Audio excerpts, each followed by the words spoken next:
So would you like to introduce yourself and tell us your role? Sure, my name is Garth DeAngelis. I'm the senior producer for XCOM 2. Right, so XCOM 2, tell us all about it. Yes, XCOM 2, we have done our gameplay reveal here at E3. XCOM 2 takes place 20 years after the events of XCOM Enemy Unknown. It's the sequel to that title, obviously, which was a turn-based strategy tactical game. What we did, we put a little twist though on the premise. We said, what if XCOM never actually won the events of Enemy Unknown? Which was kind of cool because a lot of our players lost trying to play the game. It's a challenging, see, people raise their hand. It's a challenging game and a lot of people lost. So that led us to have a lot of internal discussions of what would the world be like if XCOM didn't win? So if you fast forward 20 years into the future, the aliens have fended off XCOM, they've scattered them to the wind, the Council of Nations have turned on XCOM, and now the aliens have occupied Earth. They've built their own megacities, they've set up this new world order to sort of act as this propaganda where they want to draw in the rest of humanity to these city centers because disease is cured, there's no more poverty, there's no more crime, so they want to pull in humanity for some nefarious reason. And now the stage is set for XCOM to have to rebuild themselves so they can finally take Earth back once and for all. So is there any character link between XCOM Enemy Unknown and XCOM 2? For specific characters, yes, you will see some returning characters, and it is a continuation of the timeline from XCOM Enemy Unknown. So on the demo, we've just seen Central. Yes. He was obviously in Enemy Unknown. That's right. Was it important to you guys to actually have a link between the two games? Yeah, it was. I mean, this is the same universe, and it's important that the remnants of XCOM, even though they got scattered, there's a few key remnants that still remain. You saw Central. You'll have to see if there's anything else remaining as well. Perfect. So, why do you think XCOM's so popular?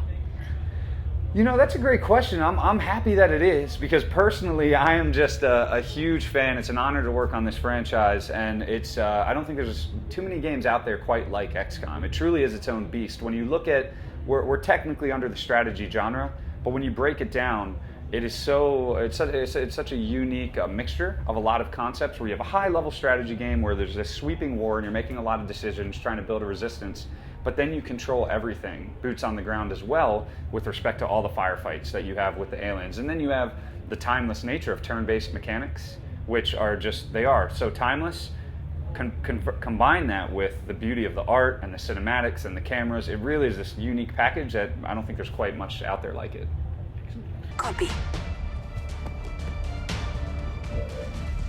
You've got the green light. Make it count. Going loud. Target down. So, what's different about Enemy Unknown and XCOM 2? There's a few key differences. The one that we're most proud of, that we're excited to play, or have the fans play in depth, is the procedural nature of the game. There are a lot of procedural components now in maps.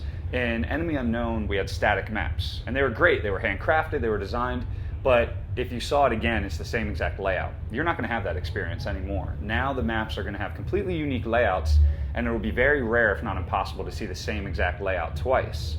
On top of that, we have procedural objectives. So you're always there to wipe out the map and to clear out the bad guys, but you're also trying to foster a resistance. So there's other sub-objectives that you have to complete. That might be hacking a workstation by the Advent, where you're trying to break down the security system. You might be destroying or sabotaging a monument or a building like you saw in the demo. Perhaps you're trying to recover important intel to push the resistance forward. There's always something else to do, and what shows up is also procedural. It's not scripted like it was in Enemy Unknown. It can show up almost anytime, anywhere. That surely has got to bring a number of challenges for you guys then. Oh yes, it changed a lot of pipelines, it changed a lot of processes for how we put things together, but the cool thing is we got to learn a lot from what we did on Enemy Unknown, the way that we did handcraft those maps. We learned that there's a lot of value in handcrafting from an aesthetic point of view and also from a layout point of view. So let's take those lessons we learned, but we'll subdivide them a little bit into this procedural patchwork system. So you still have logically designed components. They can just be mixed and matched in a bunch of different ways. One of the things with XCOM Enemy Unknown, and I'm assuming it's going to be the same with XCOM 2, is the emotional attachment people have to each of the characters. Is this something that surprised you guys? I would say yes, but since I played it so much myself before it was released, I was experiencing those emotional losses early. So I was a little surprised that because I'm kind of a weirdo. So when I was feeling a meaningful loss because I was losing family members in XCOM, I didn't know that it would resonate with everyone else as much as it did with me. But it really does. It seems like everyone had their own emergent personal stories about whatever they wanted to create in their minds with the soldiers, and that's a huge part of what XCOM is about. Do you find that people sit there and decide not to level up certain characters on the worry that they're going to die later on? I did that. Yeah. I always put my wife on the back lines, and she was on my C squad, so I didn't bring her out that much. I wanted to keep her safe back at base. So hey, that's part of your decision making. Difficulty settings. Yes. What are the difficulty settings for XCOM 2? Because obviously we had Impossible, Yep. and you also had Iron Man. Yep, that's right. So tell us all about the ones for XCOM 2. Yeah, you're going to be having the same difficulty settings, easy, normal, classic, and impossible. If you are a masochist, you can play impossible, and there are Iron Man that can sit on top of classic and impossible. Okay. So for those who aren't familiar with Iron Man, do you want to give us a brief outline what that is? Yes. So Iron Man makes every decision permanent. You cannot reload. You cannot say, I want to redo that one section. It really ups the stakes and the feel. For every decision you make, you know it's going to be permanent. So it truly is the most pure way to play, but it is very, very hard. Could you explain the game mechanics to us? Are they the same as Enemy Unknown, or are they different? It's a mix. We have a lot of core components of XCOM 2 that we wanted to carry forward with Enemy Unknown. When you look at the foundation of combat, we really loved the cover system, the decisions that were made between high and low cover. We loved things like the fog of war and all the alien abilities and class abilities that you could have. But we took that baseline, the 2-action system, things like that. We took those baselines and we said, how can we inject fresh mechanics into that? And with the new narrative of this being a resistance, and you're trying to now be the invader, the tables are almost turned where you have to take back Earth. Things like concealment made a lot of sense. So now when you load into a map, things feel very different. The aliens don't know you're there. You're able to sneak around the map and set up a trap or an ambush on unsuspecting groups of enemies. So things like that, we sort of married the two. Excellent. Tell us about some of the new classes and some of the new aliens. Sure. We have some pretty cool evolved classes from Enemy Unknown. We have the Ranger. The Ranger is a melee-focused unit that can deal very, very high damage, but there's always a risk-reward. If you move her in close to an enemy, that's a dangerous move. You want to make sure that you take them out. She can be a scout. She can have some concealment-focused abilities later down her tree. And again, she can slice and dice. So it's a very, very cool frontline unit. Then you have the backline units and the Specialist. The Specialist has a pet gremlin robotic drone that can do really cool things. You can send the drone out to support or buff your allies. The drone can also go out and do things like hack into a mission objective. If there's a workstation from a distance, you can tell them to go over there. Or they can hack robotic enemies to either disable them, or if your Specialist skill is high enough, they can take them over and turn the tables on the enemies with their own weaponry. So you've announced the PC version of the game. Yes. What are the specs that will be required to play the game? We're going to be talking about the minimum specs a little bit closer to launch. And I'm assuming that at some point there'll be a console version, maybe a tablet version? We're honestly focused on PC right now. That's what we're putting all our time towards. What influences you guys for both the story, the graphics, and the gameplay? XCOM UFO Defense, the original games, that's sort of our source material where we started with Enemy Unknown. There's so many influences on the game. I mean, we obviously love the tropes of sort of the underdog resistance that you see in so many movies, like They Live or even Elysium visually as well, really inspired some of our later game armor and weaponry. The designers and artists, they see so many things, and we all talk about ideas from all forms of media.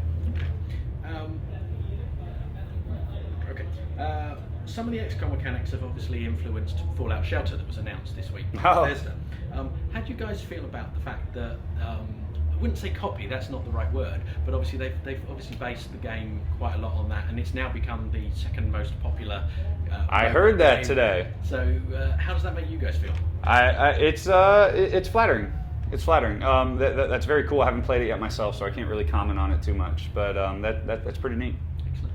So what else can we expect over the coming months from you guys news-wise regarding XCOM 2? Oh, we're going to have a lot more to talk about. This is just the tip of the iceberg. We can't wait to tell you guys more. There's a lot to talk about with the strategy layer of the game, a lot more aliens, more abilities, more map types. So that's all coming down the road. And have you got plans, I know we're very early here, but have you got plans for DLC content once the game's released? We are not talking about post-release right now.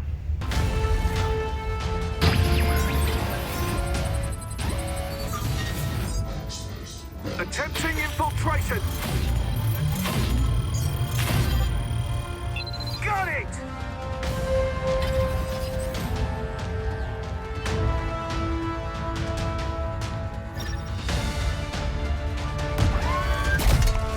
Target sighted!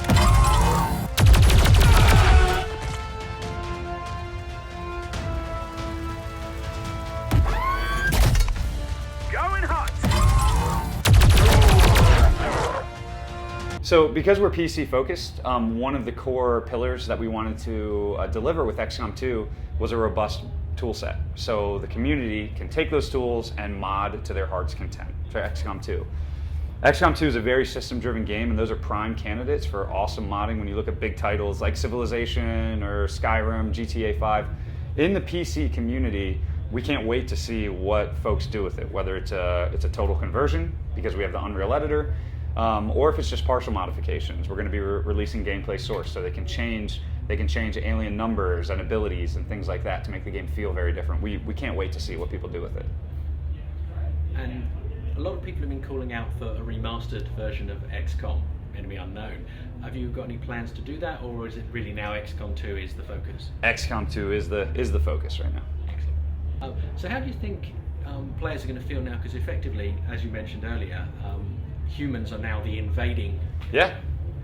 How do you think that swaps everything around and changes things? I think it's going to feel cool. I mean, the mechanics drive everything at Firaxis and player experience, and even though you're quote unquote an invader, you're clearly the good guy. You are trying to expose the truth for this sinister alien agenda and wake up your brothers and sisters of humans that have been pulled into these city centers. And it also sets the stage for incredible odds stacked against you, which is what XCOM is all about. You have to make the tools for yourself to overcome those odds and eventually triumph. So I think it's going to be a very satisfying experience. We can't wait to play more. Thank you very much. Thank you so much. Brilliant.